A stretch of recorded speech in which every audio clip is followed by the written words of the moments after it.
did. Well, hello, everybody. Welcome. I love technology. I unmuted myself, and then it popped up a window that said unmute yourself. So I'm assuming that you can hear me. All right. Thank you, everyone, for being here today. We're gonna have some fun. I'm gonna tell you, I'm gonna make this so worth your while. It is just, I'm very excited. But we'll talk. Whoops. Yes, I can hear you. Thank you, Jessica. Thank you. Thank you.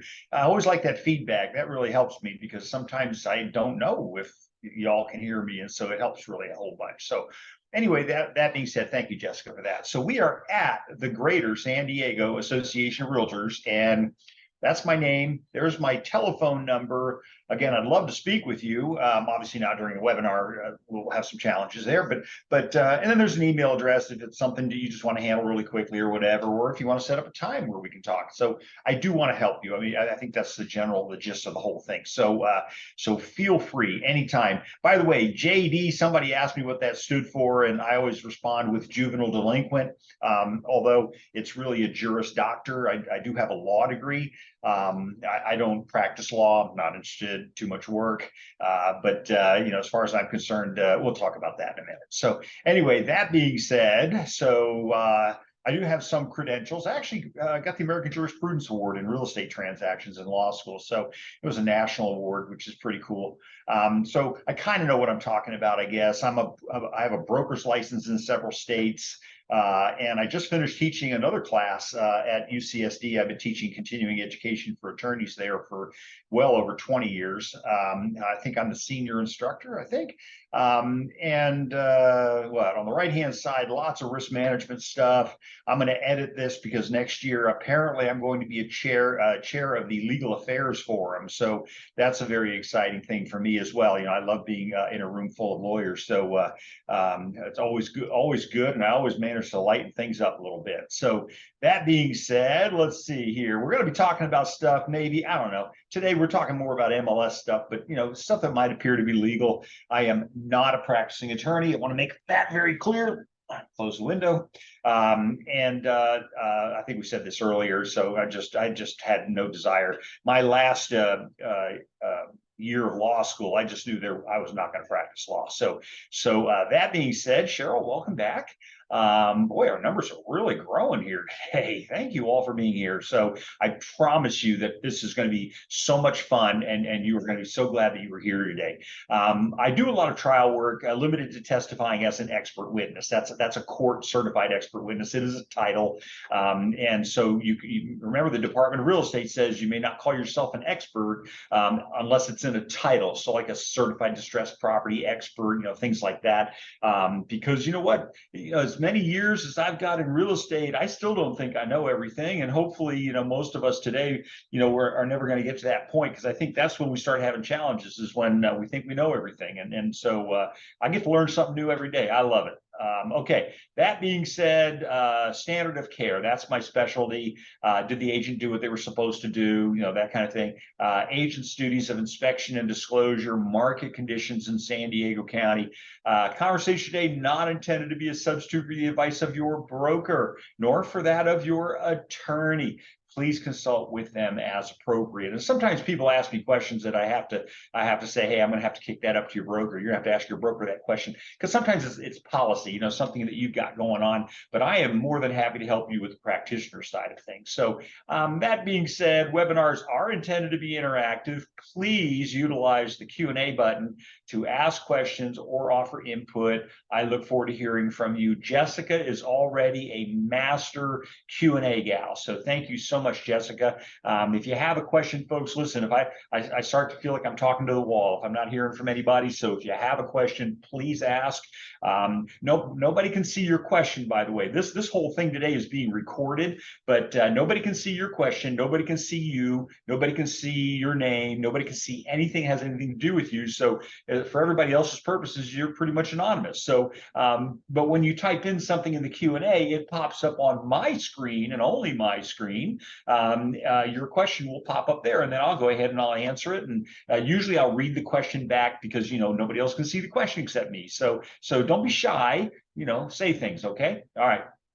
Welcome to what I call MLS week, because that's a kind of what we're going through today. We're going to do this morning, we're going to do Collaboration Center. This afternoon, we're going to do Rules and Tools. And so I did this presentation, God, I can't believe it's been over a month, but usually our cycle is every 2 months, but at least until they fire me. I think they're firing me at the end of the year. So we'll see what happens. But anyway, Rules and Tools, kind of my deal. And then Tuesday, we're going to be doing searches. I really think you got to know how to search. And I'm going to show you how to search in multiple MLSs, all the way around Southern California, all kinds of great ways to get business. And I'm going to show you how to save your searches and save them to a client. So that's kind of a fun thing. And then finally in the afternoon, we'll be doing the open house safety class again, which has a ton of stuff on it. It's going to be way, way more than just open house safety. Obviously, I want you to be safe, but we're going to talk a lot more than just safety. Okay. All right. So that being said, member benefits, and I'm going to slow down a little bit. So thank you for joining us for our discussion today of Paragon Collaboration Center. And again, I promised you earlier that with Collaboration Center, you are never going to send an email again out of this program. I had another call today from an agent who said, "Oh my God, I watched your webinar on Collaboration Center. I've been using it now for a month. I will never send another email out of this program, or an email, an email of listings. Once you do this, you get not only more freedom, but you also get more view. You can see things better than you could see before. And I'm going to show you how to do all this. And with any kind of luck, we'll even get out a couple minutes early. So what is the Collaboration Center? So the Collaboration Center is very different from what we're currently doing. So I like to throw this in there, kind of a Star Wars theme. So decades ago, in a land far, far away, we created the ability of agents to send client handouts. Now, I say that because you may only send a client handout. You may not send a full printout, because that's giving them access to the information that you have signed a contract with the MLS that says that you will only give them client handouts. You won't give people agent handouts. Is everybody okay with that? So with what I'm going to show you today, don't worry about it. They're going to get access to even more stuff than that, but they're not going to get access to the restricted information like lockbox codes and vacancy of property and contact information of the other agent and stuff like that. But we're going to hit that. We're going to talk about that. So we created the ability of the agents to send client handouts, and I'm going to tell you via email, and then we created the ability of agents to create automatic emails. And I call that the bane of our existence, because you know what? When we did that, we created a huge problem for ourselves. And so people say, why? I mean, I like just setting it up so that, it'll send them, it'll do automatic email programs to them. So I always tell people, so we talk about set it and forget it. And the problem with set it and forget it is we forget it, all right. Okay. And then suddenly they forget us. And then you get 3 months later, you get that email that says, we get the message that says client has unsubscribed. And you're going like, what do you mean you unsubscribed? So, you call the client up. Well, it's your first phone call in 3 months, right? So you called the client up and you said, so what's this about you unsubscribing? And they're going to say, oh, you'll be so happy for us. We found the house of our dreams and we bought it. And so, listen, I handle these phone calls every day, right? Where somebody went around me and bought a house without me, something, blah, blah, blah. Well, I had you on this program. How come, you went and bought a house with somebody else? And they say, well, I never got the email. I'm going to talk to you about a couple of the downsides of those email programs. But the biggest one is that we put people in it. And please don't call it a drip system. It sounds like a disease, but I hear people say that. And I know I'm probably telling you things that are contrary to what, some of the old timers that, remember, I've been doing this before we had an MLS. Okay, I've been doing this before the lock boxes we used to have were little Multac dialing things that the key that you had little serrated edges on it and stuff like that. I may go buy one just so I can use it as a demo. Clearly, I've lost mine at this point, but here was the problem. The problem was we put them on it and we did set it and we did forget it, and then they keep getting the email, whether they're even getting them. Right. And so next thing you know, you don't love me, you never call, you never write, that kind of thing. And so we ended up losing the client. And listen, you worked hard enough to sell them on you, right? That you don't want to have it go away because of inattentiveness. So we think it's something that we did, right? But it's really not. It's something that we didn't do. Okay, we didn't maintain contact with the client. You need to continuously talk to the client. So we're going to talk about this a little bit more today in a few minutes, but it's important to remember that no automated system can replace you. And so I'm going to give you some suggestions on how to handle the automation that we have in our industry that creates so many problems for us. Okay, all right. So excuse me. We thought that the drip system was enough. And frankly, what are the issues? Well, we had a bunch of issues. So first of all, we would have the wrong email address. We in our office, we write the offers, write the listings for our agents. They get credit for it. Their name is on it.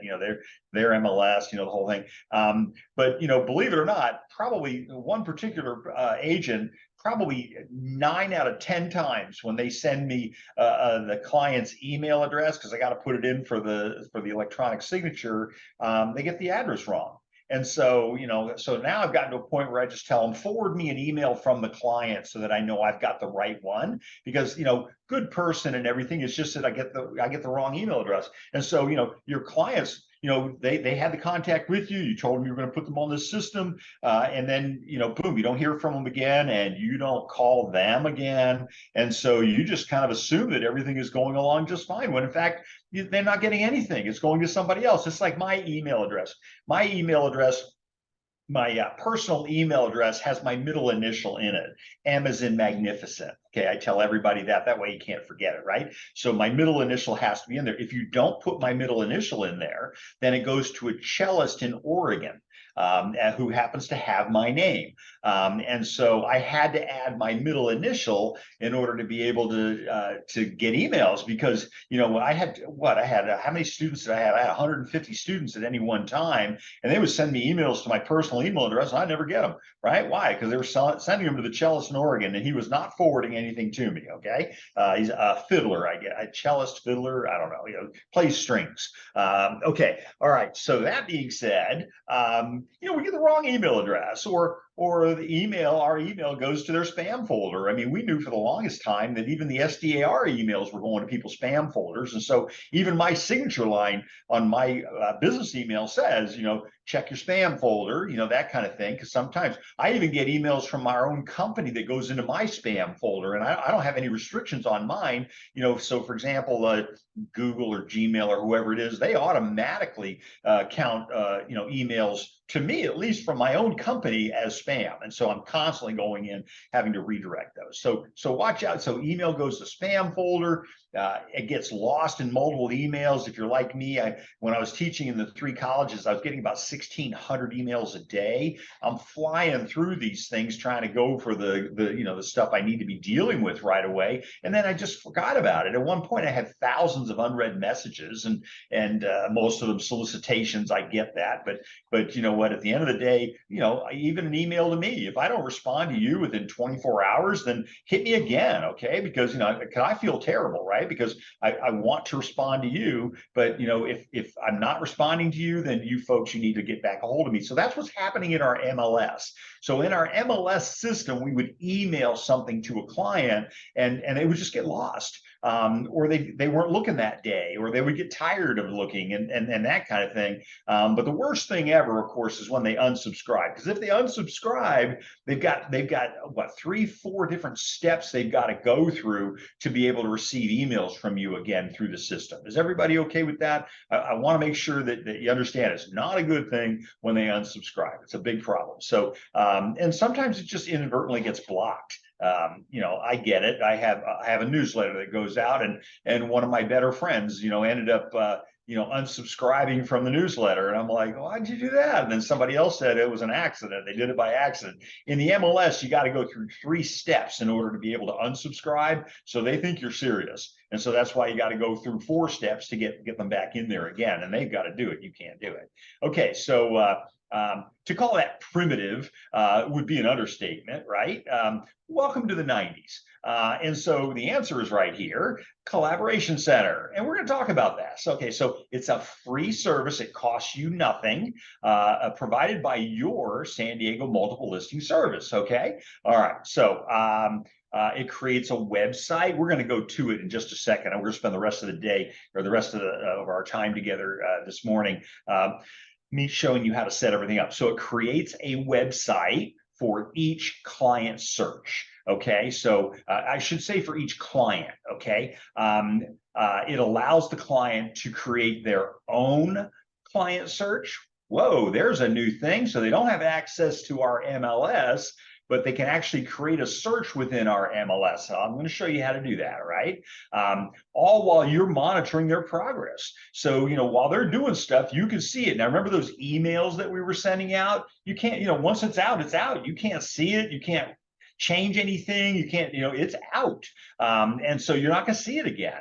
Right. And so, you have no way of monitoring their behavior, their activities. So, you're monitoring in this program, you're going to monitor their choices. You're going to see what they do, things like that. OK, so they have the ability to create favorites. They have the ability to do rejections. They have the ability to click things as undecided. So, depending, and I've had so many clients that I've worked with this. For example, I sold a piece of land up in Malibu. Okay, so we all live for that, right? So I sold a piece of land up in Malibu, and I put them on this collaboration center. They went nuts. I mean, they were looking for dirt, right? So there weren't a lot of listings up there, but they knew about them the minute that they came up because I'd everything set up for them in real time. Everybody okay with that? I mean, it was a great thing. Sold them the property, boom, we moved forward, and here we are today. So complete with their own reasoning, by the way. They can put in their reasoning as to, why they did what they did, okay? And you can communicate with your client on a regular basis, which is what you're supposed to be doing, right? Okay, and by the way, that client search on their own time, 24 hours a day, 7 days a week, it is available for both the buyer side and the seller side. So I get the fun part of this job, and it's in real time. Okay, so the fun part about it is me showing you what we're going to do. So let's do that. Let's go. Good. Okay, I have another computer over here, so I can see. What you can see. So I've clicked on Paragon. I saved you the having a login part of the process, and I'm going to go ahead here and. First thing that you need to do, so whether you're setting up a seller or a buyer, is I'm going to have you go to contacts. Now, after I show you this way, because this is the best way, the fastest way, is by going in and establishing a contact and making them part of that system. Okay, but I'm going to show you that because there are other ways to do this. But it's going to come back to this anyway. One of the key advantages, by the way, to the Collaboration Center, if you look down here, contact activity, you see where it says there is no Collaboration Center activity. I don't compete with our agents, so I don't have any actual clients in there. But if I did, it would tell me what, who did what, when. It'll go back 3 days. In my case here, 3 days. Did they favorite anything? Did they positive anything? Anything? Did they reject anything? That kind of thing. And it would tell me how many searches and all that kind of stuff. I think in the future, I'll probably establish one before I do the class, and then you'll be able to see the numbers in here. Okay, so let's start out. Everybody with me. First thing here, preferences. Does everybody see preferences? I've got to remember where. Yeah, okay. You can see my little hand there. It's pretty small on my computer, but we're going to go to preferences first. Why? Because we have a wizard, and so folks, I'm going to tell you this is very important. You see over here where it says system, there are 3 wizards. You need to be doing these wizards. Okay, why? Because one of the reasons is, for example, the preferences wizard we'll pull up your signature line, and it needs to be DRE compliant. Okay, it needs to reference the brokerage that you're with. It needs to reference your DRE number. Those are the two biggies. Okay, but if you've never touched it, then I'm going to tell you the DRE says that your emails are probably non-compliant. So we'll see there's some default stuff that our MLS has created for us so that we don't get into too much trouble. But you really need, that's an opportunity to embellish yourself. So I'm not going to do all three of these. I'm only going to do the middle one, which says Collab Center Preferences Wizard. And you're going to see how minor it is. It's not a big deal, but it's important to do. So let's go ahead. I'm going to click on the button. Good. Okay. Collab Center Preferences Wizard. Now, does anybody have any questions so far? That's my excuse to get a drink of water. Anybody have any questions so far? Seeing none. Okay. All right. I got two choices. I can start, I can close. Down here at the bottom, I can see I've only got 8 windows to go through, and this is the first one. So, and then the last one just says congratulations. Okay. So it's really not that difficult. I'm going to hit my start button. It's going to pop up. Excuse me. Now I'm going to aspirate on the water.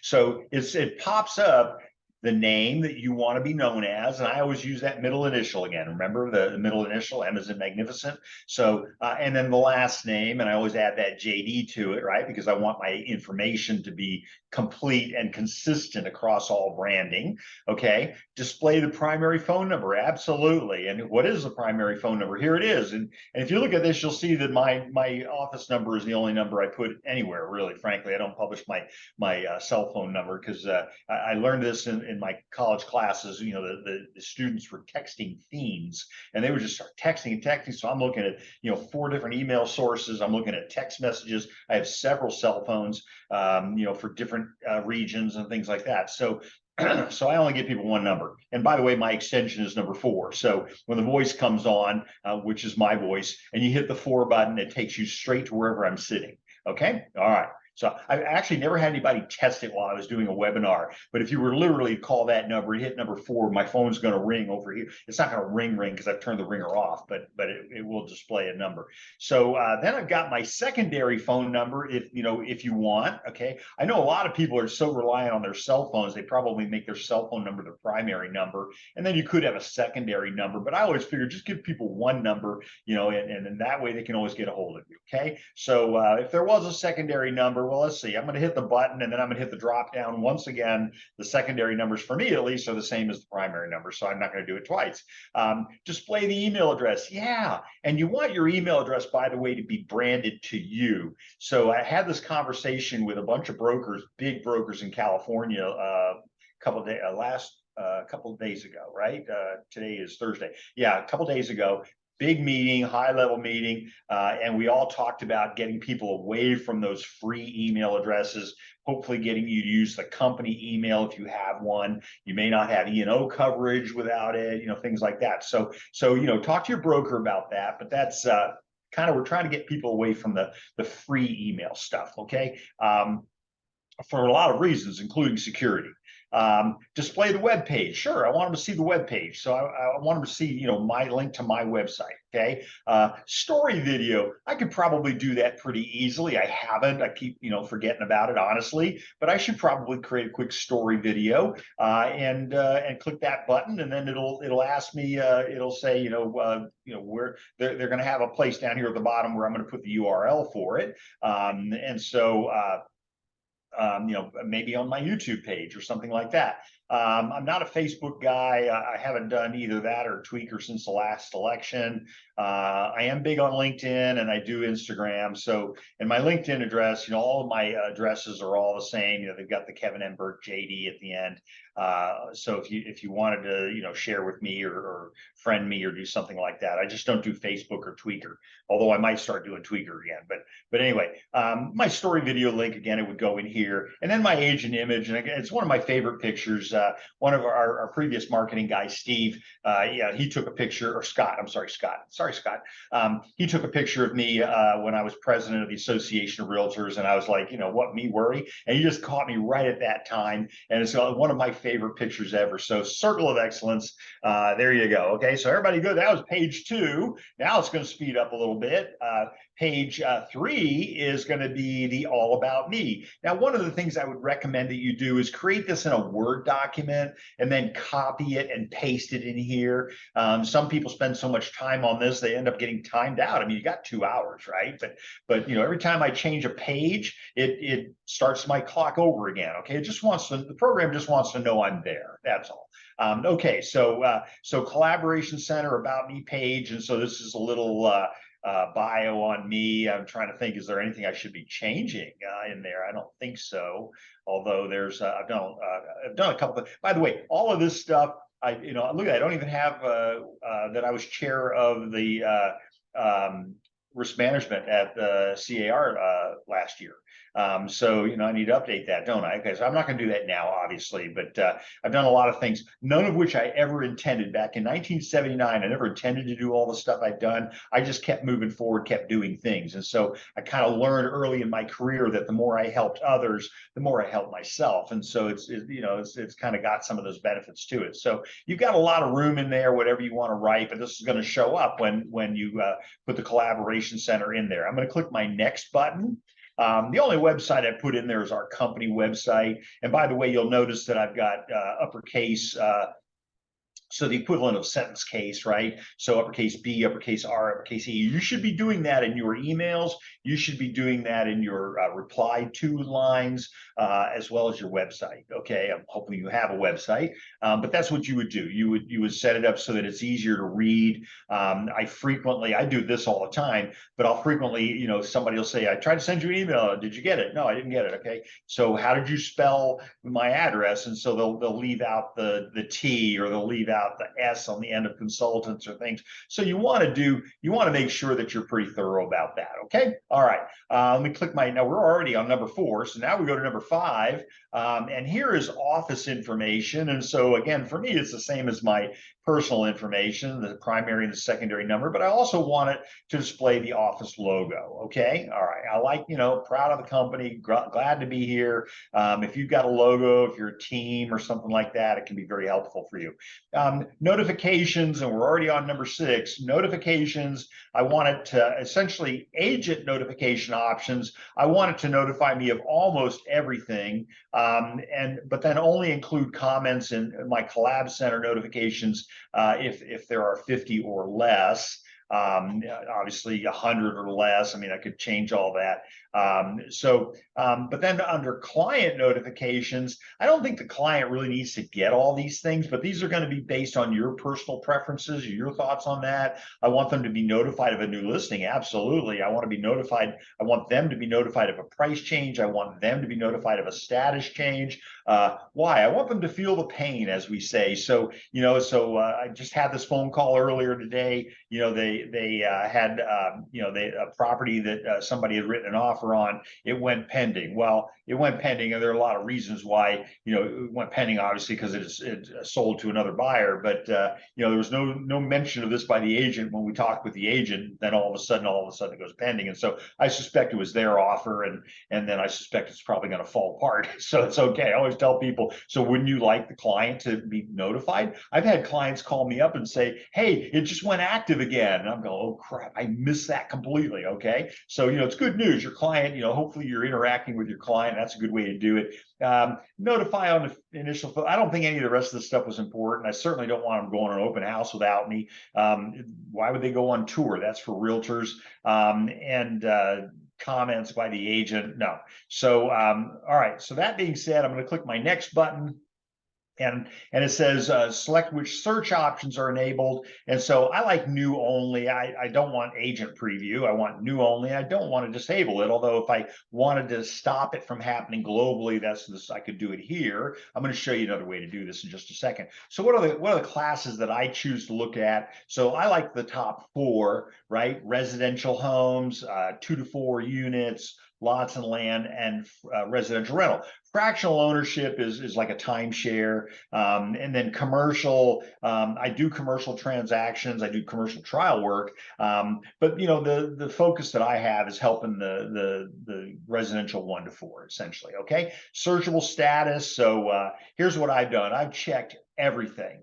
All right. And why? Because a lot of times your programs will show, for example, that active is checked, but under active, it only says active and back on the market. It excludes contingent and coming soon. And so, one of the advantages you have of coming soon is that you get to see things before anybody else does. So I've checked everything. I want to see everything.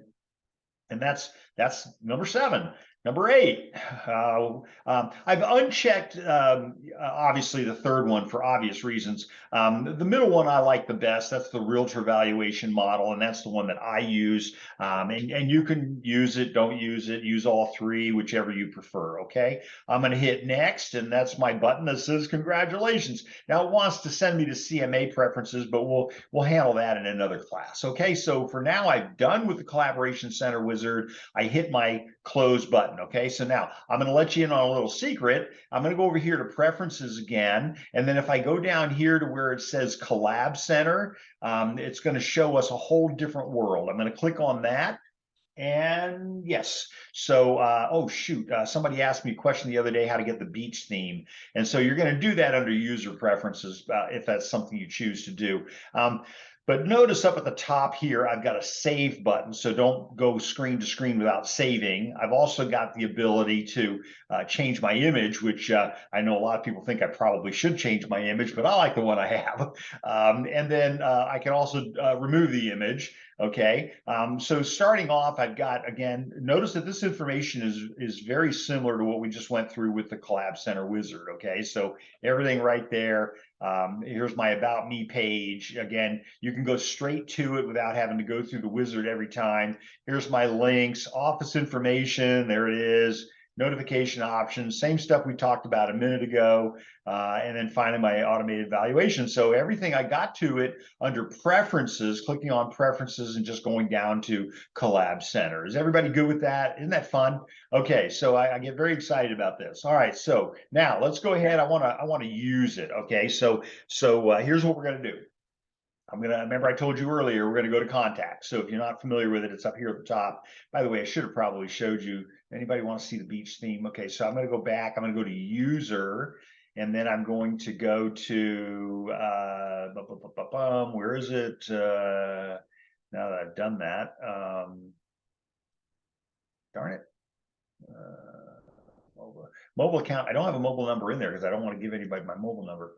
Here we go, user interface. So under user preferences, user interface, it's going to give me the ability right here at the top to change the theme. And so the reason that I choose mine to be the beach theme, you see that? Yes. The reason I do that is because I tell everybody you buy a house anywhere, but you can't buy the beach everywhere, right? And so that's why I do that. So question, you have the beach theme. Thank you, Jessica. I know, isn't it cool? So it's kind of fun. People, when they see this, they go, wow, that's really neat. How do you do that, right? So then we spend 20 minutes on that. But here it is. It's under user preferences, system preferences. So if I were to go back up to preferences, I would click on system and then user interface. So for those of you asking the question, that's where that comes from. Okay.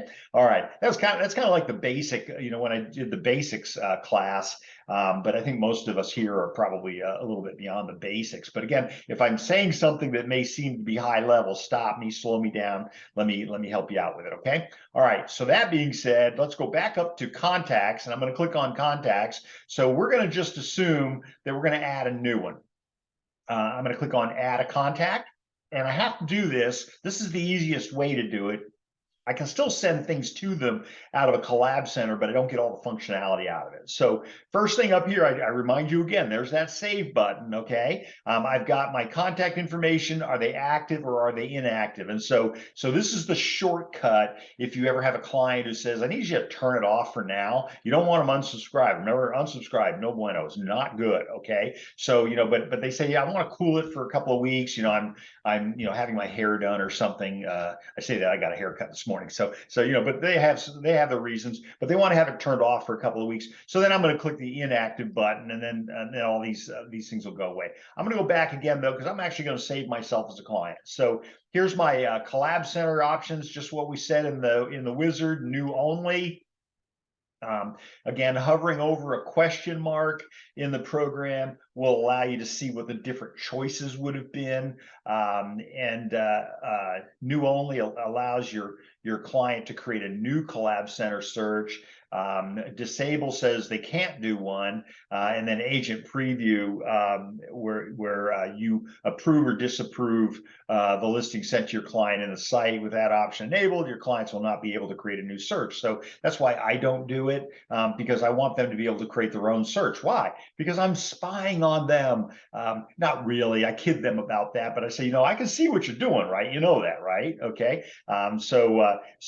Prefix, I don't really use. So you see the R field. So once again, R means required. You'll notice there's nothing else on this page required other than their first name and let's see. Oops. I can spell first name, last name. So I'm going to go ahead and put that in there. Now, we have a broker in our office. I love him to death. He's such a great guy, and he fills everything out. It doesn't go anywhere, okay? Unless you're going to keep this as a PIM, right? A personal information manager. But I don't know why you would do that. But all right, it's a little overcomplicated. I'd probably, I use Outlook, whatever. You got a lot of different ways to do that. But I've got my first name, I've got my last name. Now, if I only do that, I think the program should say email, but they don't know which one. So I always tell you, like at the open house, hi, my name is first name, last name, and you usually get a two-name response back, a first name and a last name. If you don't introduce yourself, then you're never going to get anything out of these people. But you want to get their name first, right? And then you want to get their email address second. You can do a lot with an email address. Now, in the old days, which I qualify for that, see the gray? In the old days, we would try to get a telephone number from them, and we'd go through all kinds of hoops. I even had a business partner who, I remember being at an open house with her, and this guy walks in, a customer, not a client. They're not a client till they sign an agreement, but the customer walks in, and she introduces herself. She says, "Hi, my name is Kevin Burke," whatever, and he doesn't say anything, and so she says, "And your name is?" And so just loved her presentation. She was so good at that. Once she started opening up, she was voted the quietest girl in her high school. So, I somehow changed that. But anyway, so, and your name is? And so they gave her, they would say, "I'd rather not give you my name." And then she would say, "Can I buy a vowel?" And and that would usually shake them up a little bit to where it's like, how silly this is. And so she would get their information, and then she would almost always get an email address, "Hi, do you have a card?" You never give them your card. You always ask for their card first before they ask for yours, right? Because then they give you a business card. Okay, is this a good email address for me to send properties to? No. Let me give you my home email address. That's the way I always got the home email address. And then, if I find that run, don't walk property, is this a good telephone number? No. Here, let me give you my cell phone. I ended up with everything I wanted, but it was all because I asked them for their card. If they push back with, no, I've got your card. First of all, you shouldn't have given them your card yet, right? You can give it to them later, but not until you get their information, because otherwise they're going to say, "It's okay, I got your card. I'll give you a call." I'll say, you're never going to hear from them again. Okay. All right. So I need you hitting home here. I need you to hit a home run. So I got my first name, my last name, an email address. Here we go. We'll put in that email address. What's all that about? I don't know what that's about. Okay, so I'll get rid of that. I'm going to check the box as primary. So we're going to have the email address in there, and I'm just showing you this so that I can show you what the emails look like. Okay, so now, if they have a spouse or a secondary, I guess, I call them an SO. It's either a senior officer or a significant other, one or the other. But get that information too, best you can. And that person may want to be getting the emails as well. So Bob's getting all of his emails, at his personal email address on the office computer, but his wife's working her job, and maybe she's would like to get those emails as well. So I always ask the question, okay? So, and if so, then put in that name, put in that email address. Maybe that's the primary, probably the primary for the individual, but do you add them to notifications? If they say yes, okay? All right. Telephone numbers, none of that's going to go anywhere. So I don't know why you would do that. Manage the contacts so you can put in what they are. Now, in this case, I'm going to start off with buyer. So I'm going to click the box that says buyer. We're going to see why that's relevant a little bit later. But none of this goes anywhere. It doesn't really control anything. In fact, I'm going to make them a buyer and a seller. Okay, so they've come into my open house. Kevin's come into my open house. He wants to buy a home. And oh yeah, by the way, I have to sell mine in order to buy another. So, I'm going to make them both. Okay. Reverse prospecting. I like reverse prospecting. If you are not using reverse prospecting, then you're missing out. When I'm loading this person's information in here, I'm going to check the box that says use reverse prospecting. What that's going to do is the savvy real estate agent, when they log in, when they put a new listing into the MLS, they can actually look for people that have buyers for their property based on the criteria that their property has, right? So that's what reverse prospecting is. It's a really cool tool. I think more people should use it, but I think the majority of real estate agents aren't even aware it's there. But this is where you're going to check that box. Is everybody good with that? So you take a listing or you represent a buyer. If you use reverse prospecting, then other agents can find you. Now they can only find you. They can't get your customer, your client's information off of this. They can't do that. So that's why we put in an alias. So I'm gonna call the alias Bob. It doesn't have to be the real name, obviously, but now when the agent reaches out to me and says, hey, I was going through, I just put a new listing in the MLS and it's coming soon. And I didn't know whether you'd seen it or not, but you've got a client for it. And I go, well, who's the client? They go, it says here, Bob. And then I know right away who Bob is. Okay. Is everybody good with that? Kind of a cool little tool. Now, folks, I'm going to tell you, I want to give you a little caveat. So I've been in this business for well over 4 decades. And I can tell you, I've been through 4 major changes in economy and none of them have impacted my market, right? And so the reason was because I didn't pay attention to the market. I paid attention to what I was doing. So I was always doing 100+ deals a year. It's just, me with all my energy going on, no team or anything. I would hire assistants and assistants would help me with stuff. It was less expensive to pay them than to give up a whole bunch of money to a buyer's agent or something like that. But the bottom line is, these are tips that I'm giving you that should help you get past all of that other stuff. Don't you think right now that the market you're in is the market? I'm going to tell you, I had this conversation with another agent this morning. In our database, so at the Department of Real Estate, we currently have 410,000 licenses. Okay. By the way, 2 years ago, we had 435,000 licenses. So we've seen a 25,000 license drop already. And these are people that are following the economy. These are people, we always knew that it would take them 2 years to figure out that they were out of business before they'd let their license go. And we always knew that they would come back when 2 years after the market was getting ready to change again the other way. And so, that was just historical, right? And so that's why I say more than half of our 410,000 licensees have had a license less than 5 years. So if you're thinking like, oh, I'm the only brand new agent out there, that is not the case. Over 200,000 licenses are less than 5 years old. So learn these things, learn these tools, and be careful about what you learn from people that have been in the business for 40 years like myself, because they may be just giving you the this didn't work for me back on January the 2nd of 1983, and so I've never done it again. And it's like, really? You got to try this new stuff out. Okay, so I'm preaching to the choir. You're all here, I get it, but these are all the things I need on this page. Okay, so active, new only, first, last name, email address. And by the way, don't send emails to that email address because I never monitor it. We're going to look at it today, but anyway, so buyer, seller for manage the contact, and then reverse prospecting. That's really all I really need. Okay. The rest of it, all really nice stuff, but it really doesn't go anywhere. It really doesn't do anything. I'm going to hit my save button, right? And so now it says, well, wait a minute. Would you like to associate a property to the contact? And that's because I checked the seller button. So let's say that I do want to associate this one with a property. So I'm going to pull it up here, and it's going to give me, these are our company's listings. They're not my listings. Here's a good one right here. I'm going to grab 3rd Street, which happens to be up in Santa Ana. Excellent young man that Linda hired.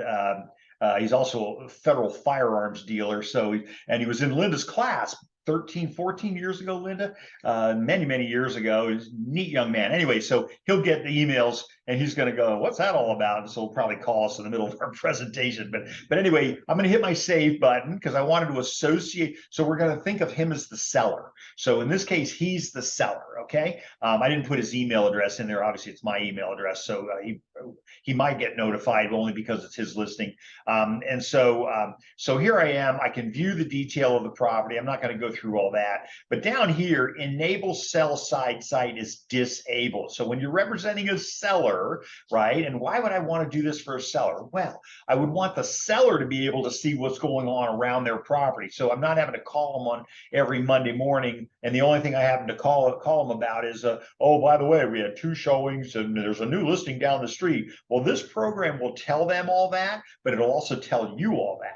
And so, now you're really focused, and this gives you a reason to call them, because you think that by setting this up, they actually go to it. They're not as, like I'm in the MLS every single day. I rarely get timed out. I'm in it almost all day, starting early in the morning. I'm doing something somewhere.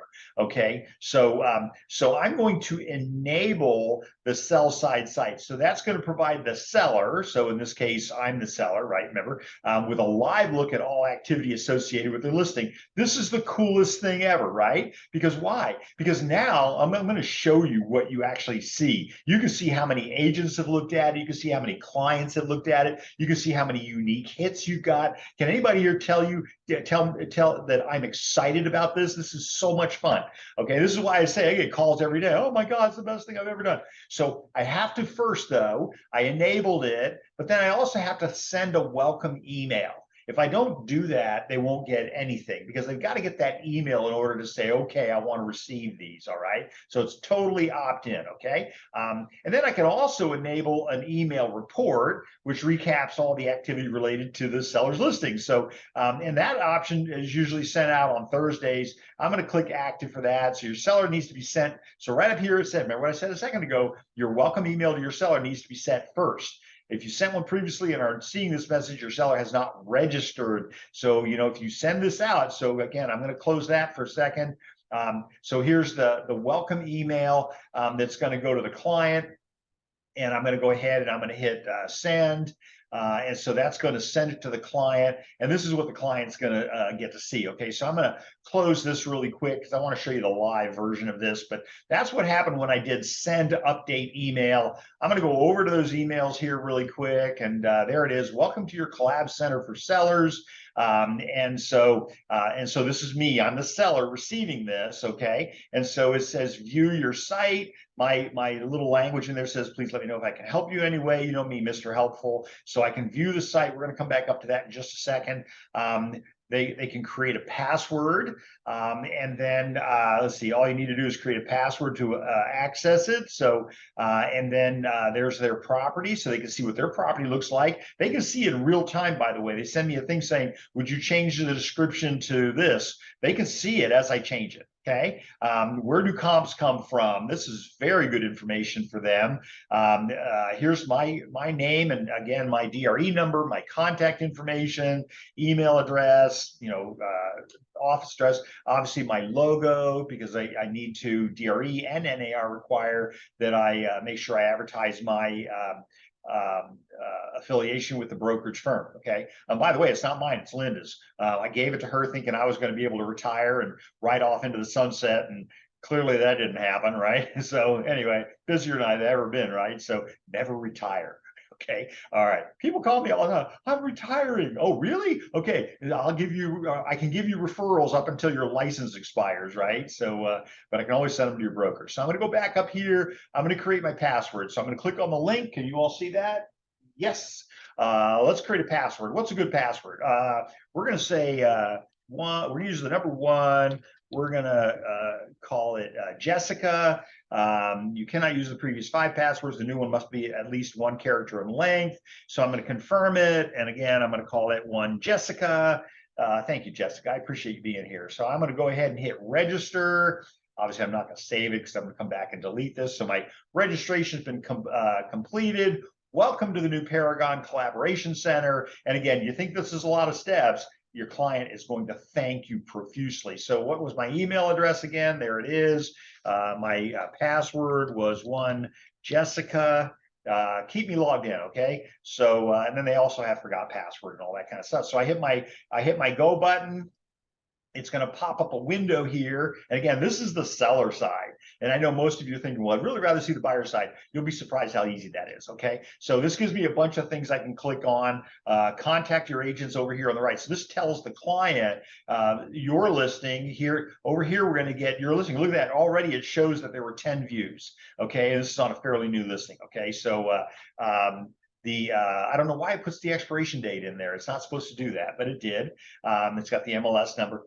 Number of times real estate agents and prospective buyers have viewed your site. So 10 total, 6 days on the market, fairly new, no open houses, no broker tours yet. Check for any comparable listings in your area. They can literally look up their own comps. All right. Is that the coolest thing? And then they call you up and they say, well, that's not a comp. It's like, well, I didn't find it. You found it. I didn't find it. Well, yeah, but it doesn't have like, floors or something like that, or there's no plumbing in it or whatever. And then I'm trying to scroll down. There's nowhere to scroll down. This is everything they want me to do. I'm going to X out. And so now it's got how to get a hold of me up here, obviously. And then I can obviously change things. So this is again from the client's perspective. So from here, and now here they're only a seller. We haven't done the buyer side yet, but here they're only a seller. So Collab Center, welcome, Kevin. I can update my image, whatever, make myself prettier than I am. Activity and competition. So again, I see all the information about the property, listing views. So obviously people saw that listing. When you hover over it, by the way, it gives you the actual number. So 2 buyer views, 2 agent views, the first day, second day, 1 of each, the third day, 1 buyer view, and these should be unique hits. And then the purple again is agents views again, and then over here more agents views. So not as many buyers are seeing this or are looking at it, and this is just in the last 14 days. But again, the listing is only 6 days old, so I could go to 90 days. It would give me a much longer graph, but obviously it's not going to apply. And then I'm going to scroll. Scroll down. Prospective buyers activity, 7 of the 10 were undecided. So there were actually 7 buyers, all the rest were agents. And so real estate views. So real estate agent views, I'm sorry, there were 6. This tells me who's seeing it. And then 4 prospective buyer views that found the property. Okay. And then real estate recommendations, an agent that recommended the listing, that would appear here. And then real estate agents that saved it in a search. So I have 7 agents that have saved this listing in a search. I have 1 prospective buyer who has saved it in a search, okay, in their own program. And then social activity, 4 views from email, right? But no comments of any kind yet. And again, that's my social activity. And so scrolling back up here, I wanted to show you. So when I go up here and I see all these buttons, and I see days on the market right now, these are for the seller to see. Let's take a look at the competition. I'm going to click on my competition button. And then this is going to pull up all the properties in the area. Now, mind you, again, folks, I am in the client view. Right? I'm in the client profile view. Okay. So when I click on that little information button next to competition, it says system searches for similar properties sold in the last 6 months. Well, so does an appraiser. Good. That's good. And this is very helpful. Your seller has overpriced the property. They didn't get the fact that they needed to be competitive in pricing. Then they see everybody else is below theirs. And then I always say, well, who's going to sell first, right? I mean, the highest one's usually the last one to sell. How long do you want to hold out for that kind of thing? Same number of bedrooms, number of bathrooms, plus or minus 1, because we have some people put in full bathrooms and when it's only got 3/4, stuff like that.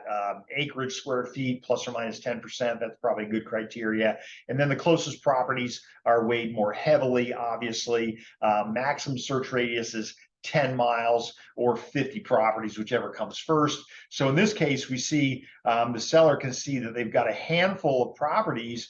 And so in here, we got 5. So what am I going to do? So I think, I usually look at boundaries like freeways and stuff as being significant boundaries. And so I noticed this is in the downtown Santa Ana Historic District. This actually happens to be across the street, I think, from the town center. So, the court system, et cetera, which is one of the reasons that the seller picked this property. And so as I scroll in, I get to see more and more. There's the old Orange County Courthouse. But I'm able to go in. I can drag and drop and do all that. I can see all kinds of stuff going on in here.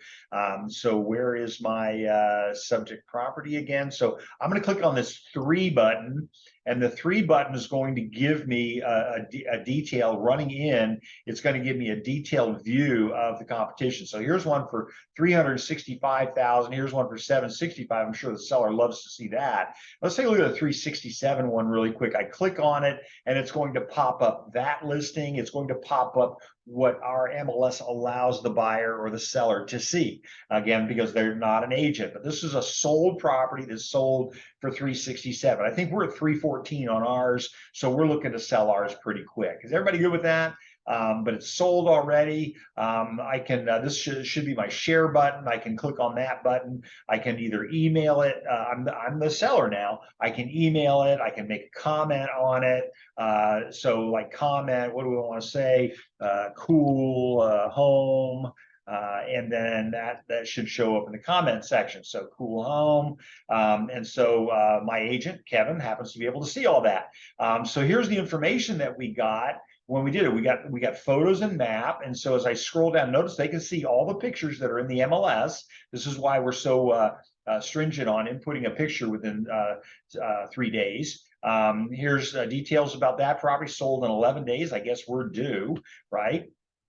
And certainly it's exactly what we thought it would be. And it's on 4th, ours is on 3rd. And so, very close by there, room dimensions. So all the stuff that we allow people to see in the, hope you can see it. Whenever I see a question, I always wonder, isn't that cool, Jessica? Oh, no, I love this program. It is so cool. I mean, like the brightest people in our office, they just call me up and go, oh, my God, I love this program. So this is, you took a listing, and now your seller can do their own research. It's not you giving them the bad news, right? So, oh, yeah, no, I know. And thank you for being here. That's why we do this. This is great stuff.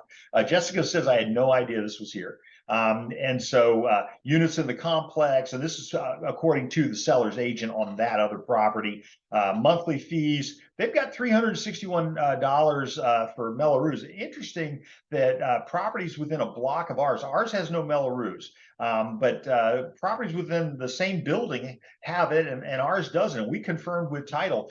So I always tell you folks, just a little free advice, don't copy other people's homework. I say that a lot in my college classes, because you don't know. How do you know their answers are right? Well, sure enough, people have been copying that $361 when in fact there's no Melrose on the property, on most of those properties. So, we always go into title. We call it the title officer. Does this have Melrose? No. I mean, we looked up the tax record. We didn't see it. And we're starting to doubt ourselves because everybody else says $361 a month. So again, Melrose is a statutory disclosure. You're required by law to disclose the existence of Melrose. The seller is, at least. And so, but here you are disclosing something that doesn't exist. So, all right. So, and I don't know why. I don't know why it's that way. Here's the property history of that particular property. So now this is your seller looking at another seller. What was it that took to sell that property? And so here I see the history of it. So on 7/10 of 23, it was listed for $374.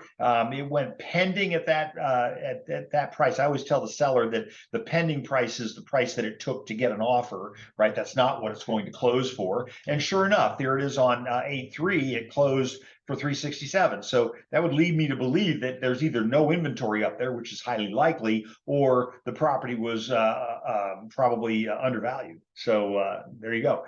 So evaluations, they didn't pull any of those up. Mortgage Center, your seller now says, well, I wonder how much a mortgage would be if I put down 20%, right? So 20% down. What are rates today? I know they're not at 4. So I think they're at 74. No, they're at 7. Let's say 7. Okay, just for laughs and giggles. giggles. Over here, what's my payment at 4% interest? I'm going to calculate the payments, and now here's my payments at 7% interest. They're $1,953 a month. By the way, what's that difference in that 1%? Let's see what happens if I go to 6%. So they're 1953 at 7. They're 1760 at 6. So a point in interest is almost $200 a month in payments. Okay, so so you eat peanut butter and jelly sandwiches for a while, whatever. But this is a great little guide. Gives me some community information. It tells me a lot of the demographic stuff that you and I may not. You and I should not be quoting demographics. There's my little question mark. Okay, so I don't know what that is. Daytime population, so 44,000 residents in the area. Average commute, 25 minutes. Average household income, $81,000. Wow. Days with sunshine, so 75% of the year you've got sunshine. Median year of the homes built was roughly 1971. Ours was built in 77, so maybe a little bit newer. But again, as I scroll down, I get my community summary. Population growth, it's actually decreased, probably because some of these buildings are being put into commercial use. But what's my percentage of residential? So look at that, 61% of the people in here rent. 22% own, 17% of them are vacant. So, if I was the agent, then I would probably be thinking that, wow, it's a high ownership rate, but not quite as high to get certain financing. So population density, median household size, and households with children, demographics, so ages of everybody. Look at that. I'm in this last quarter here. So I guess I always tell everybody I don't know more than everybody else. I just outlived everybody else. Climate and weather, we can click on that and get a whole nother thing. Do I even want to do that? Man, let's give it a try. Yep. This is what happens when we do live. They don't always work. So scrolling back up again, I saw my button up here, schools. So I can get my school list off of this. Here's my list of schools. And then I can also click on, where did it go here? Nearby establishments. We'll be able to skip a lot of this on the buyer side of things. I cannot believe how fast the time goes. So I'm looking within my community again.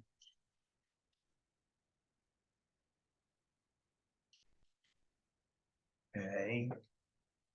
Well, that's obviously not going to come together. All right. Lost the whole link. Darn it all.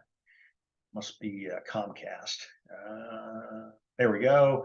They don't have any information for nearby establishments. So how about home values? I'm going to click on that. And here's your demographic of what the home values have been doing. By the way, this seller bought the property sight unseen. This was just to get it, right? So home values, it says the sales activity has decreased. It doesn't mean the prices have decreased, right? All home sales, but I can also look at only condos and townhomes, which this is. So you're going to get some different graphics. Recent home sale trends, obviously on the uptick again, and then the summary. And this is good stuff. This you got to, here in San Diego, you get it through Fast Stats, right? So lots of really good stuff in here. Home sale by property type. So probably the vast majority of these are the condo, followed by the single family, and then followed by the multifamily. And that was in 21, 2, and 3. Home sale transaction by type. And so you get the general idea. Okay. All right. So that being said, let's go back up to the very top. I can click on my map view, which pulls up the map that we clicked on to get to all this information in the first place. I can click on the street view if I want to see what the street view looks like. That's kind of cool looking. It looks like they got mass transit here. They've got a bus. Actually, that's a food van. There's another word for it, but I didn't think it was appropriate. So anyway, that's kind of interesting, right? And I've got my street view. I can move it around. I can go up, but no, it's not letting me do that. There we go. I can move all around. Look at that. That's really cool. So I can do a lot of stuff with this. There's our unit over there on the right. Good. And so this is the seller again, looking at all this.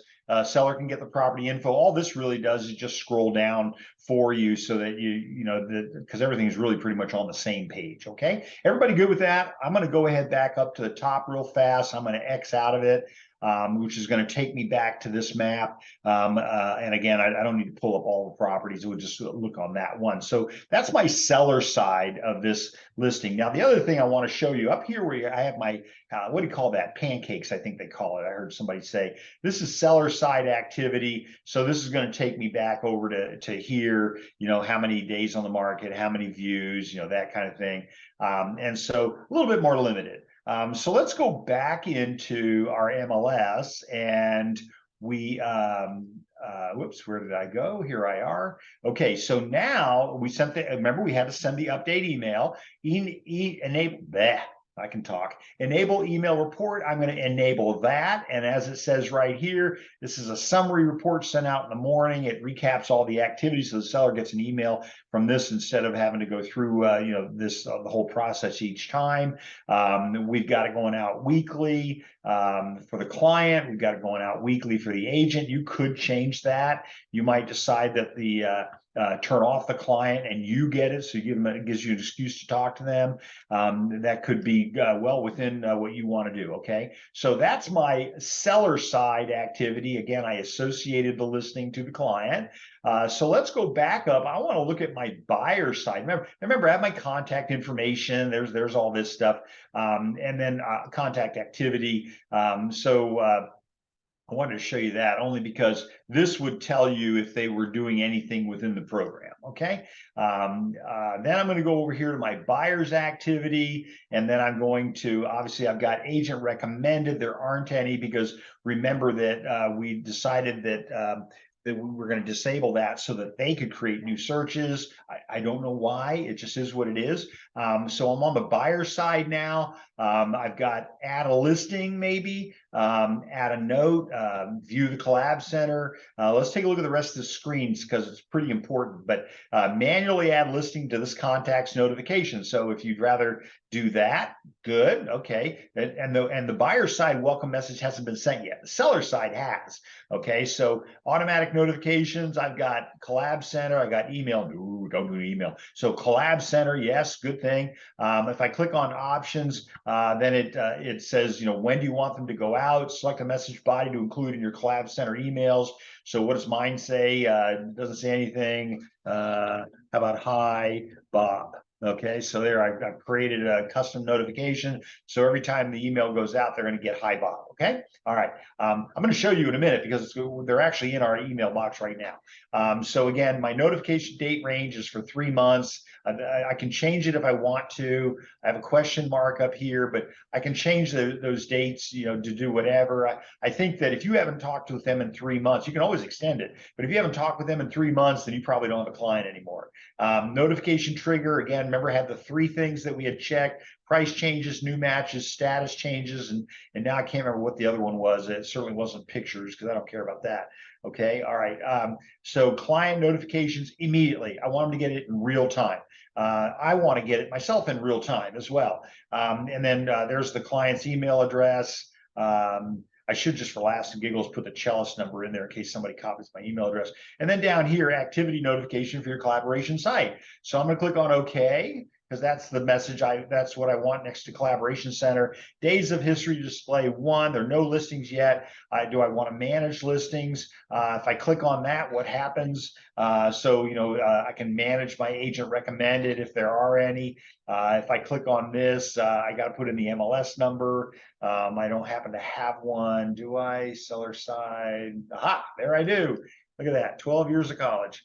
Okay, so actually 7 years of college. If you're a Animal House fan, you know what I'm talking about. So I'm gonna click my OK button. So I just associated that property with this client. Now it says 1. And so again, I haven't sent them the welcome message yet, but when I click on the 1, it pulls up the property. Okay, everybody good with that? I'm going to go back to my collaboration center. All this is just right over here.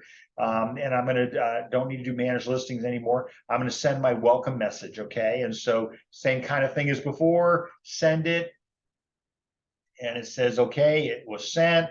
And then now look what I see. Isn't this fun? So now I see the one listing that I said, and so far undecided because they haven't looked at it. Now, if there was a change to the listing, then that would appear here. It's not been favorited or possible or rejected, and it was modified today.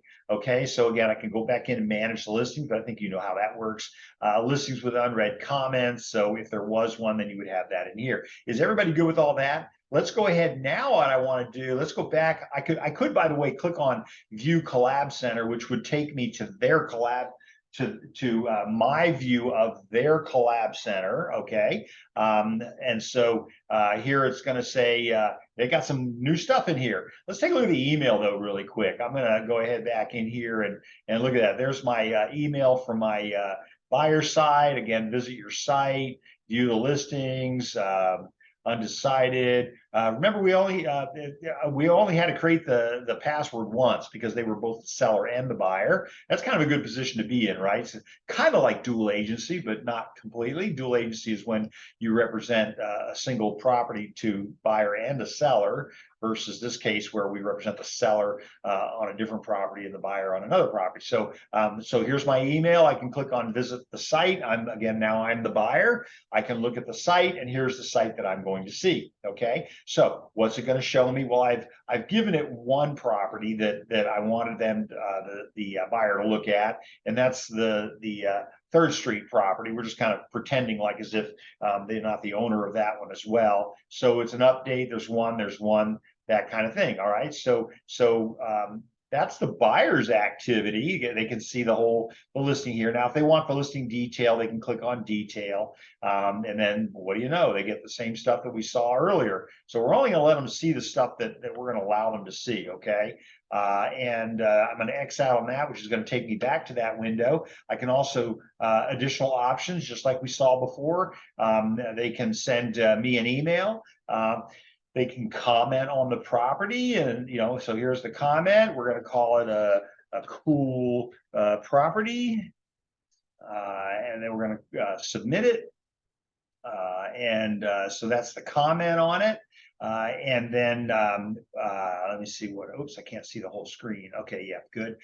So there's my price. There's my so they can see the remarks section. All right. Now here, the highlight has been the thumbnail view, but I could do the tile view. That's just going to change it a little bit.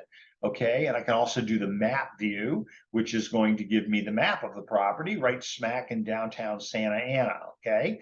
All right. So that being said, one recommended, obviously the only one.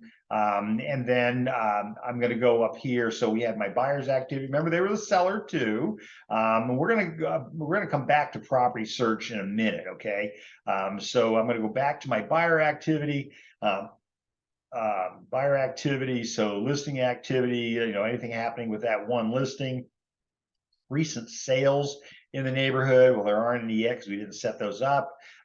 Communication, if any. So there was an icon. That's going to be the welcome email, and then the comment about it being a cool property. Remember, we said cool property for the buyer saying that, but the seller on the other one, we called it a cool home, which was the one that closed. And there you go. They can see all of their activity. And again, in this case, it just happens to be only for today. Is everybody good with this? This is kind of cool stuff. All right. Any comments on any of that?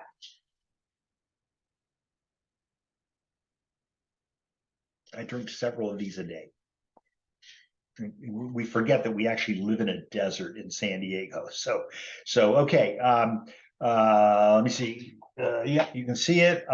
Saved folders is going to be the place where anything that they liked, it'll save a folder for favorites. It'll save a folder for possible, that kind of thing. So those are kind of neat. It's spinning up here in the corner right now. I'm going to get rid of some of these icons up here. So as I said earlier, these are the system folders. Okay, now they can create their own custom folders too, but we haven't done that yet. Why? Because we just haven't gotten there. So let's go back up. Remember, so I had my buyer's activity. I had my seller's activity. Now let's talk about my property search. So remember what I said earlier when we first got started? Whoops, question. Good, you can see it. Is it allowed to copy the collaboration center link, let's say if listings available in a certain area, and share the link to my social media? Or is it only allowed to share the collab link privately through email? I'm going to show you how to do that in just a second, Jessica. You're always reading ahead.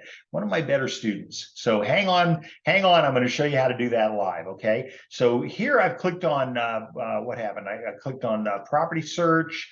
And so what this is going to allow me to do is create my own search. Now, this is the buyer, by the way, okay? Seller had the same ability to do this. It would save it under the buyer side and under the seller side. So it's retrieving results right now, and it's going to tell us how many there are. It's going to be thousands, right? So remember what it said? It said 50 miles or 50 properties, whichever happens first. And there you go. So there are it's displaying 5,000 of 67,000 listings. Okay. So obviously way too much. I mean, yeah. How many times you had a client come into the office and say, I want to see everything in the MLS? Your job is not to show them everything in the MLS. Cause I always say, oh, great. How much time do we have? It's going to take like 5 years, right? If we go every day, we hit 8 homes a day. I'm thinking 5 years. I never show by the way more than 3 homes, but in this economy, I might have to make it 2. But anyway, so what can they do now? They're going to go, we're going to limit this search significantly, right? And so again, I could click on full page. If I click on that, it goes to the full page. Yes, you can see that. It's going to pull up the same numbers again. Again, I've got a thumbnail view. I've got a tile view. But let's start off with my address or my location. And so enter the address or landmark. So let's see, what would be good? We could put in Orange County Courthouse. There you go. Notice how it's pulling these all up. Unfortunately, none of them are in, I'm sorry, Santa Ana. Here we go. This is much, much better. Superior Court of San Diego, County of Orange. So I've actually been in trial there, actually. Oh, that's kind of cool. Okay, so I'm going to click on that. How many miles, a radius around? I'm going to say, give me 3 miles. So I'm going to click on submit. I could also, by the way, click on location. I could enter in a street address, but I'm going to do it this way instead. So that's going to really knock our numbers down. We're at 96,000 total listings at this point, and this is going to knock that number down quite a bit. And then we're going to hit price, and then we're going to hit, see, notice across the top, can you all see that? Yes. So across the top, I've got all the different things that I can use to limit the search. So I've just dropped it down to 25,000 properties. Okay. So I'm going to bet you that if I take price and I put a high of 500,000, I'm going to bet that's going to really knock it down. Let's see how many I get. So I'm going to knock it down to everything under 500,000. And it takes a couple seconds, right? Because it's thinking, right? It's got a lot of thinking to do. So how many did I get? Now I'm down to 16,000. It says 1 bedroom or more. Well, I want 2 bedrooms at least. I'm going to hit submit. It's going to think again. And so it'll get rid of all the 1 bedrooms because I'm looking for a minimum of 2. And then I'm going to go in here to bathrooms in a second as soon as I see what this final number is. Now I drop it down to 15,000. I'm going to do bathrooms. I want at least 2 bathrooms. And so I hit my submit button again. And this again, by the way, this is your buyer doing this. They're creating their own search, which, as you know, you can see. Okay, so you can see what they're searching for. And I love this tool because I go back in and I go, hey, I noticed you changed your parameters. Originally, you wanted anything above a 1 bedroom, and now it looks like you want a 2 bedroom. And so, well, yeah, we changed our mind. Okay, good. Now I know. Okay, so here we go. 11,000 listings, property type. So I'm going to call it a residential, of course. I'm not going to change anything. Status, look at that. All of my statuses. That's why the numbers are so high. So I want to get rid of the rented ones. I want to get rid of the off-market ones. I want to get rid of the expired ones, get rid of the sold ones. But this is what, and I had this conversation again with an agent this morning. People call me all the time. Make sure your search parameters are including all four. Under active, under mine, under active, it only shows active and back on the market. So I'm missing all the coming soons and I'm missing all the contingents, right? And so, I think you should be calling the contingent sellers agents and saying, hey, how's your contingency looking? Right? Pending, same thing. I have sold so many homes that were pending, and I've never had any competition because somebody got it and then everybody else moved on to something else, right? I don't give up on the pendings. I call the seller's agent, right? I call the agent.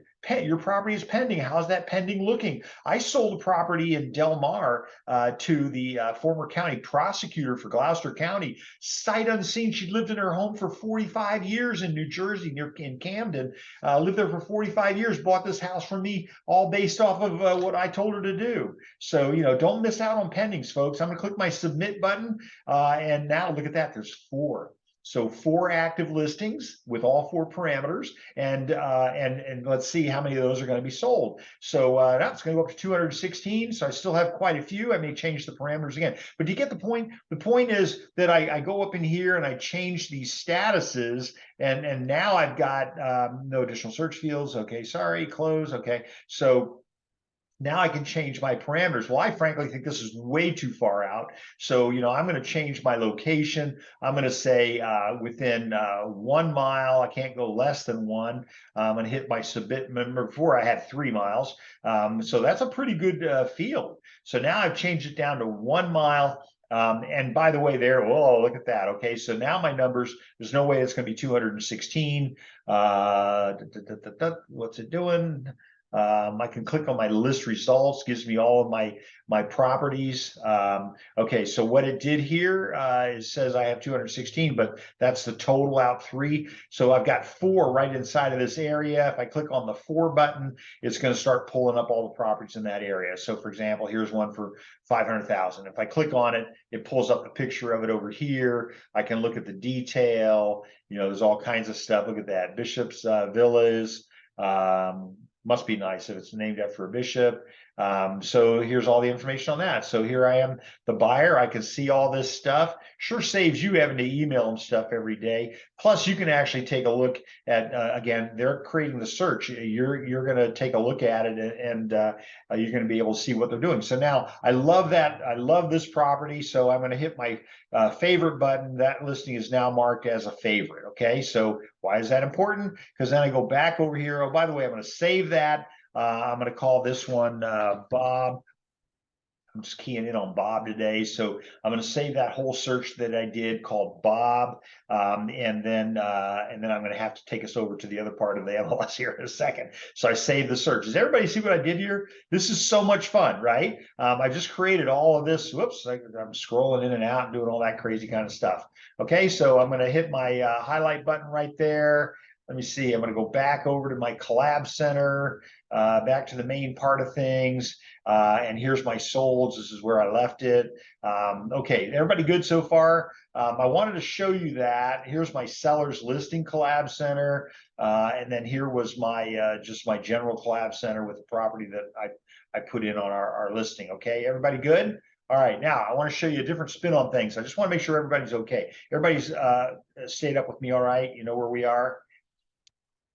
Okay, good. All right, now let's talk about, I want to go searching for a client. Now remember, again, I started off by loading their contact information. So let's go back over here now. I want to go ahead and, so nothing here to save. I'm done here. By the way, I can click the next button and it just takes me to the next field. There you go, that kind of thing. And so you got all kinds of fun you can do in there. So let's go back in. It looks like you were creating a search, closing out result, search not being saved. You sure you want to close the contact? No, we don't want to do that yet. Okay, so let's go back up. Obviously, they've got a cool property there. So let's go back up here. I want to click on my search button. I want to search by residential.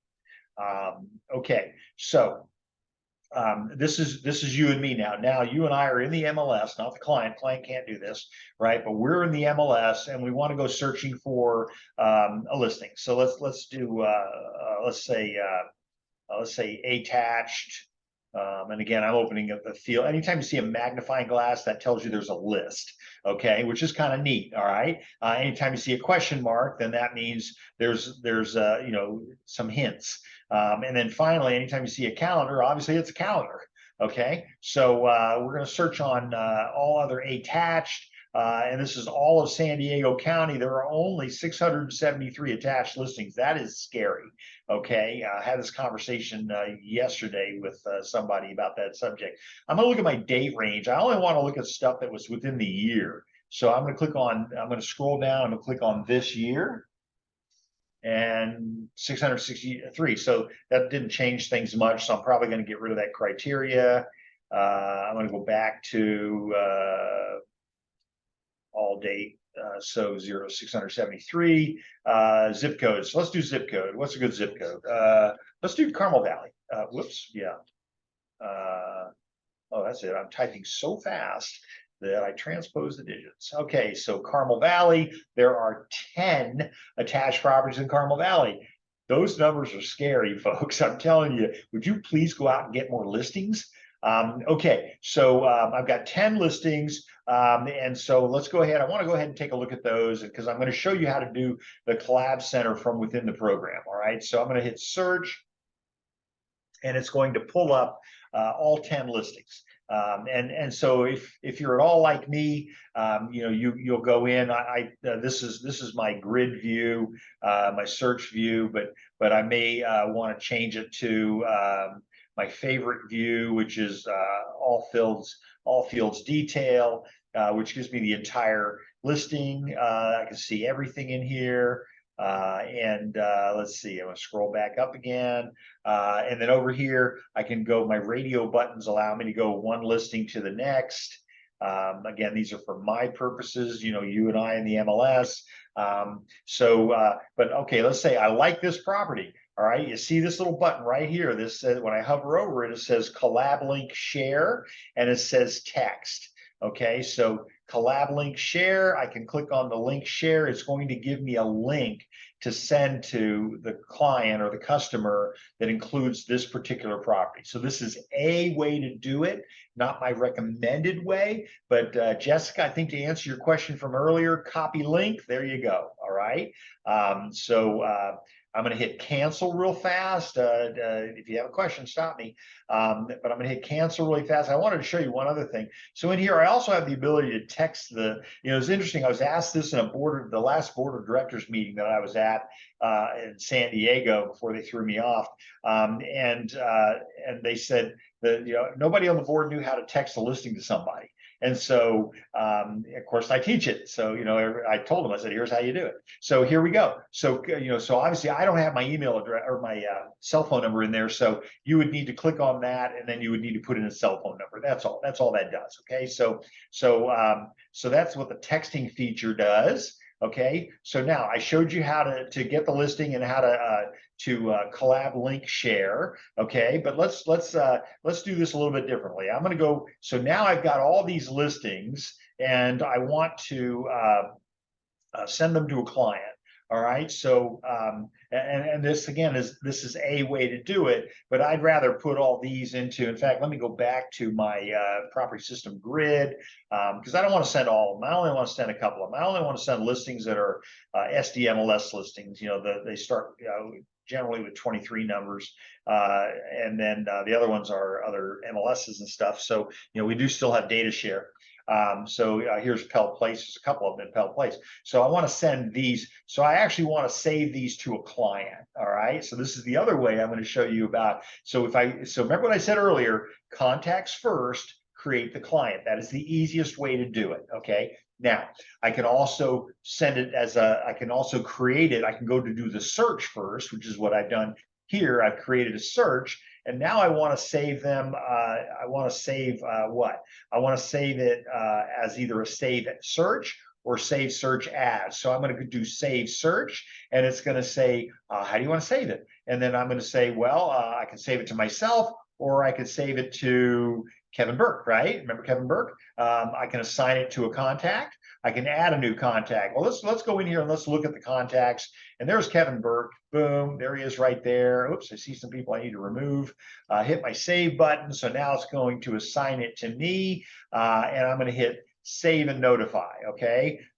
System conflict exists with you may not save a search with this name. Oh, because it says residential. Okay, so we're going to change the search to Bob, and we're going to do save and notify. Search for that name. Are you sure you want to overwrite it? Yeah, sure. Let's overwrite it because I've already shown you how to do that other one. So we're going to overwrite it. And so now here it went and created the new collab center. Is everybody good?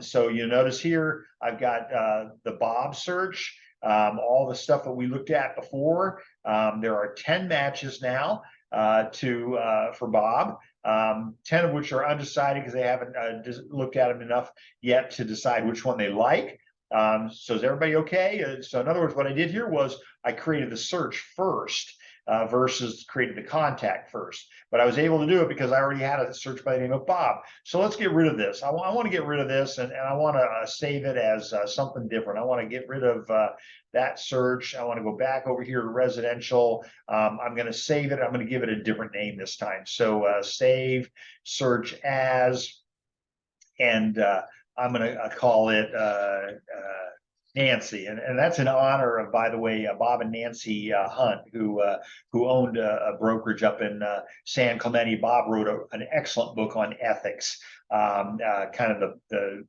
textbook for ethics for real estate agents. I'm not going to set it as my default search because then I'll have to go figure out how I did that. So I'm going to call it Nancy. Am I going to assign it to a contact? No, I'm going to add a new contact. And so this one here is going to be Kevin Punzel. I'm not sure. I know I'm. Oh, there we go, Kevin. So it's going to spell it for me. So Rapunzel, remember from the maid in the tower and all that with the long hair. And so email address, obviously I'm going to have an email address. So we're going to call it Kevin at ilovedelmar.com, which I own that domain name. So I'm going to click on save, and it's going to say, okay, we've saved it. And then I can go ahead and hit save and notify. Is everybody good? Well, unfortunately, it won't show up in my email here. It is an actual email address, but it doesn't really go anywhere. So anyway, so does everybody see how I did that? I can hit save. I could hit save and notify. Let's just hit save. So it's going to save the listing. And so when I go back into my contacts, right, I'm going to see here's the Kevin Burke one, the one that we had earlier. It's going to save it under my name, but it's going to save it when I click on it. It'll save it again, agent recommended. So this was the second one, and there it is. There's Bob.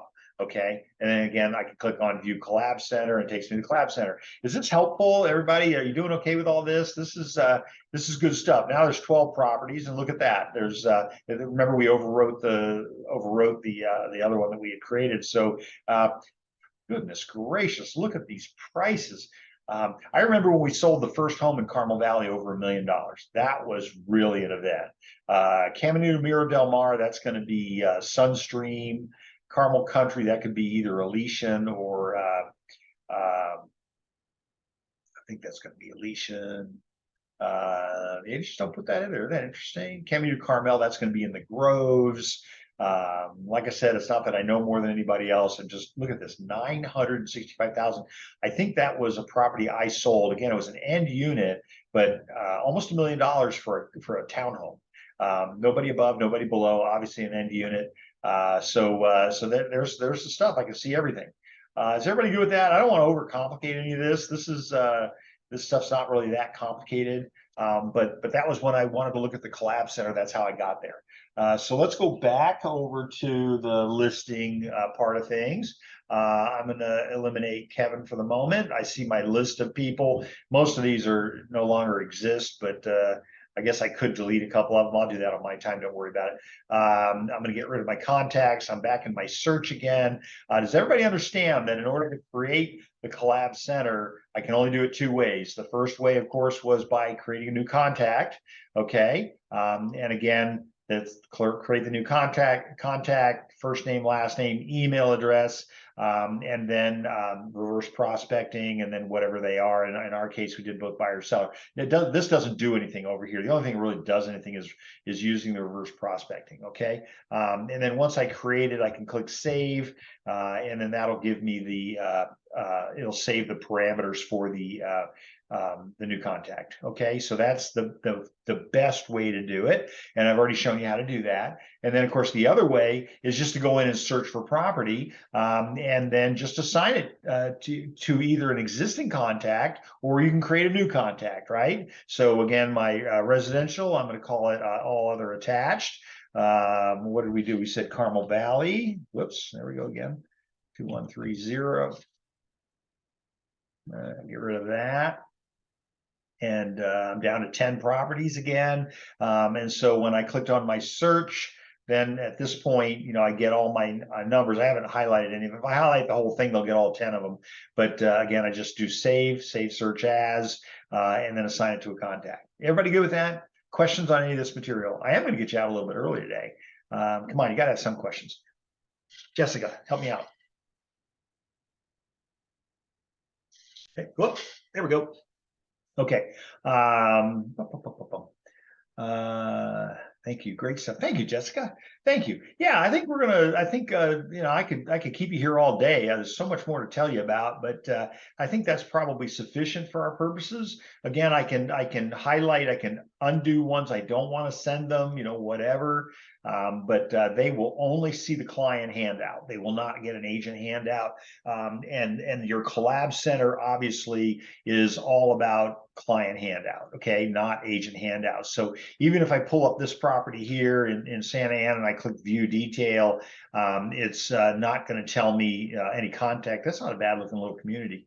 But 20 days on the market, 1,000 square feet, but it's not going to give me, it shouldn't give me the seller's agent's information. So, but it does give me a lot of really good stuff. Again, all this data comes from the MLS. So, it's like I always say, everything is suspect, right? So this one sold for 55. Apparently at one point it was $1.9 million. So I think that happens. Don't panic. Get a hold of the MLS and let them know that you made a mistake, but and they can usually fix that for you. And what else? Anything else in here I need to tell you about? No, I think that's pretty much everything. I think we're good. There was one other thing. This was my update on the listing itself. Comparing two listings. So let's do that really fast. So I can go over here. I've got two properties. I can compare two listings, and so it's going to say, okay, what are the two listings? So I want to compare this one and where's this? Carmel Country. Is there another one in Carmel Country? I should probably stuck with Pell Place, but I'll be darned. No. So I'm going to undo that, uncheck it. I'm going to compare. I want to compare two similar properties. So this one here, I'm going to compare this one here with this one here, both in Pell Place, and now it's going to load the listings for me. Okay, and so this is something I forgot to tell everybody the last time I did this presentation, but here we go. And again, in the Collab Center, which again I think is the coolest thing ever. This is as close to interacting with your client as possible at this moment. In the future, I'm sure you'll telepath yourself into the room, but for our purposes right now, isn't this better than sending an email to somebody? I mean, talk about cold. So here's the listing. It talks about the space numbers and all that. The photos. This agent chose to do photos of the exterior. I always tell everybody, I said, and look at that, they've only got 3 pictures. So usually that makes me nervous, right? That usually means, well, apparently the interior is not stunning enough. Here's the interior. This one looks really cool. I got a whole bunch of pictures in here. They really went to town on that. This one up here, property information. Well, this is a local listing. This is an agent out of our MLS. NDP is usually, what is it, CRMLS or something. And so look at that. You got all this cool information side by side, so you can compare it, give you an idea of, which one might be better than another. It would be nice if the agents filled everything in. Some of these are required fields. So see, this agent said that there's 316 units in a complex. They said the same thing, but this one didn't include units in the building or the entry level of the unit. Yeah, they did, number 2. So this one's third level, top floor. Okay. All right. Questions about any of that? I'm glad we did cover that really quick. Let's check the email really fast, see if there's anything else in the email. Activity notifications. So here I am, updates, and there's one update. And what was that update? Here, let's click on view the update. Again, in this case, I'm getting this as the seller. There's a new match, right? These are all new matches, so it's going to give me all that information. I do have the update was the one favorite. Which one was favorited? It was the one on Bishop Street. Which one was recommended? It'll be the one on 3rd. Okay, back over to here. I'm going to delete that one, pull up this one. So here's a summary report. Again, pleasure to assist you in your marketing, et cetera, et cetera. So this is the email that the client gets that says there were 6 agent views this week. Again, 6 days, 4 prospective buyer views, 3 this week, 7 undecided. No comments yet. Saved searches. 1 prospective buyer saved it as a search. And then social activity, 4 views from email. So all 4 of them came from an agents emailing the listings to someone rather than just creating their own collab center. So again, this is not a license to, set it and forget it. Remember, because that creates a real problem for us, because then we forget. And by the way, we become forgetful, right? So what we want to do is we want to make sure that the client remembers us. So I'll frequently go in there and I'll call the client up. I'll say, well, what did you think about this one? And did you like the fireplace? Stuff like that. So, when I click, so this one here is going to have a whole bunch of pictures, and I know because our agent's good. But here's the pictures. Here's the interior. Those are the doors. Here's the interior of the unit. Nicely done. And good use of space, as we say. Probably could use a little upgrade there. Bedroom. Talk to my agent about how we take pictures. Oh my goodness. Okay. All right. So without belaboring the point, I always tell you to always start on the outside, go all the way around the building, the house, whatever, and then go to the inside, starting in the living quarters, not the living quarter, like the family room, the living room first, bedrooms last, garage very last. Okay. All right. So that being said, let me take us back to, again, and we talked about this. We did all that in real time, folks. Let me see here. Let's take a look at the Collaboration Center wizard, which I showed you. And then we're going to set up a Collaboration Center, which I did. And so we've done everything. And so, again, I don't want to keep you here. We've covered everything unless you have another question. Let me see. Is there another question in there? Thank you, Jessica. Yeah, it's kind of cool, isn't it? I really like it. So for those of you that have seen the rest of this, you can sign off. But I'm going to load all of this up. I'll do the presentation at 2 o'clock, and that's on the rules and tools, including the top 10 most common violations. I'm pretty sure that's what I'm doing at 2 o'clock. And so once I'm done with that, it takes about an hour to process, take out all the bad language and everything, and then I'll load all of that up onto the website. Next week, I'll be doing this not from the association, but actually from the CAR business meetings, which I recommend that you go to. The CAR business meetings this time are going to be held in Anaheim. They only hold them 3 times a year. I always say, and I'm famous for this, I always say I learned more by going to that meeting than I could learn in a year of doing real estate transactions. And so there's so much great stuff going on up there. I will be there Monday afternoon. I'm on Sergeant at Arms Committee, so I'll be there for a meeting for that. And then Tuesday, we get into members and director forum, packed house, thousands of real estate agents in a room. We will be learning all the latest and greatest things that are going on in real estate. But anyway, all this will get loaded up onto the YouTube website. Next week, I'll be doing it from that location. You won't know. I won't be sitting in a room full of people doing it, but I will be consistent at least. So get your QR code reader ready. And so there's I learned how to do this, folks, just for you. I learned how to do this. It's probably been about 3 months now that I learned how to create a QR code. I'm very proud of that. I hope it goes where it's supposed to go. You can also go to just type into your browser at Burke Real Estate Consultants Inc. And then we also have a bit.ly link. All these go to the same place, bit.ly/real-estate-ed. Yes, case is important.